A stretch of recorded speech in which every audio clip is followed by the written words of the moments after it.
Hello students, I am Gyan from English Magus. Welcome back. Today, we will delve into William Shakespeare's famous tragedy, Julius Caesar.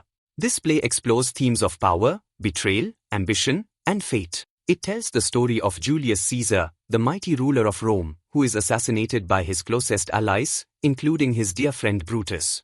But their dream of restoring the Republic quickly turns into chaos and destruction, as Mark Antony uses the power of speech to turn Rome against them. Let's begin by knowing about the playwright of this masterpiece. William Shakespeare was an English playwright and poet, recognized in much of the world as the greatest of all dramatists.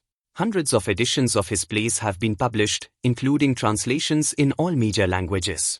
Scholars have written thousands of books and articles about his plots, characters, themes, and language. He is the most widely quoted author in history, and his plays have probably been performed more times than those of any other dramatist.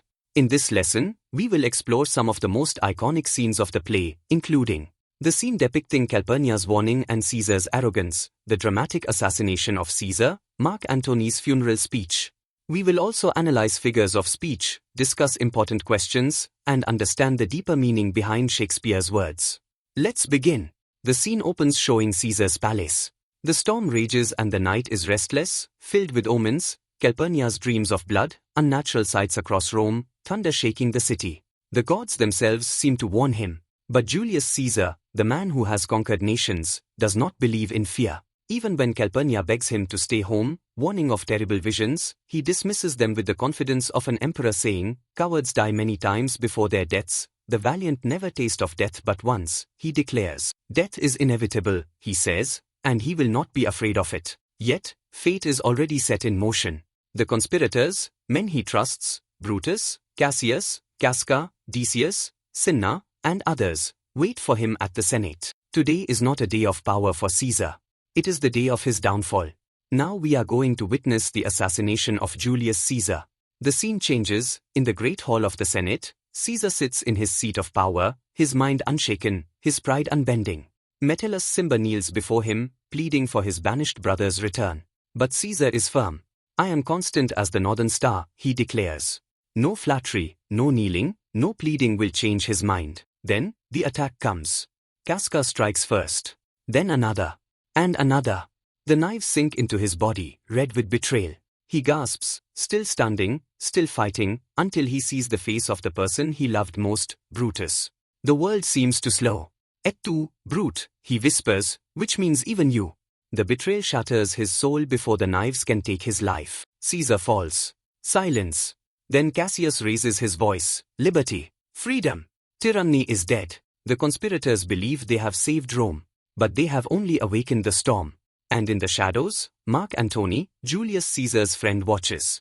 Antony kneels beside Julius Caesar's bleeding body. He does not cry out, nor does he attack. He is calm, too calm. "Oh, pardon me, thou bleeding piece of earth, that I am meek and gentle with these butchers."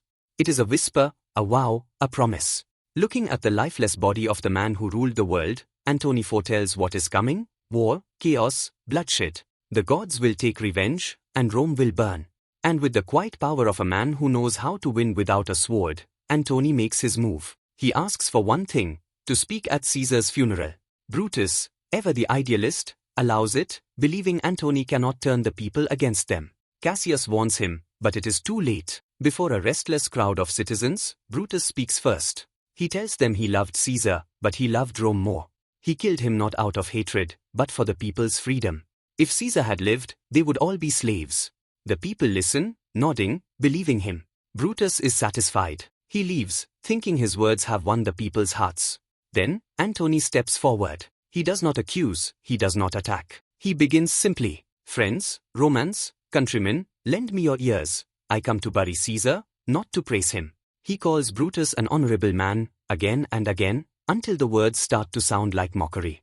He does not tell the people to hate the conspirators, he makes them doubt. If Caesar was ambitious, he asks, why did he refuse the crown 3 times? If Caesar was a tyrant, why did he weep for the poor?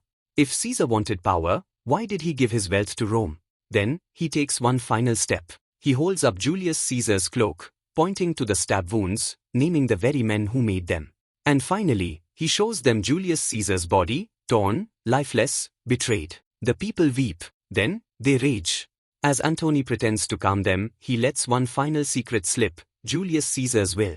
Julius Caesar has left his wealth, his gardens, his love for Rome. The people were his heirs. The city erupts. The mob turns into an army. The conspirators, once seen as heroes, now run away for their life as traitors. Antony watches the flames rise, and Rome is his. Now let it work. Mischief, thou art afoot, take thou what course thou wilt. Let us reflect on who truly won. Brutus thought he was fighting for freedom, but his actions led to dictatorship. Cassius believed in power, but he was outplayed by Antony. Antony won the hearts of the people. And Caesar, the man who refused to fear death, became immortal, not in life, but in legend. The world changed because of one betrayal. Shakespeare's Julius Caesar is not just a play about history. It is a story about power, betrayal, and the way words shape the world. It is a reminder that the most powerful weapons are not swords, but ideas. It is a lesson that politics is never about what is right, it is about who controls the story. The play ends here. Let me tell you, we just read a few scenes from Act 2 and Act 3 of the play Julius Caesar, not the entire play. If you want to know more about the play, you must read the entire play. That concludes this lesson. Here are a few literary devices used in the poem. Pause the video and go through them. Let's practice a few short and long answer questions. First, let us go through some short answer questions. Pause the video and go through them. Let's practice a few long answer questions. Pause the video and go through them. That wraps up our video lesson. Kindly like, share and subscribe for similar insightful and engrossing literature lessons.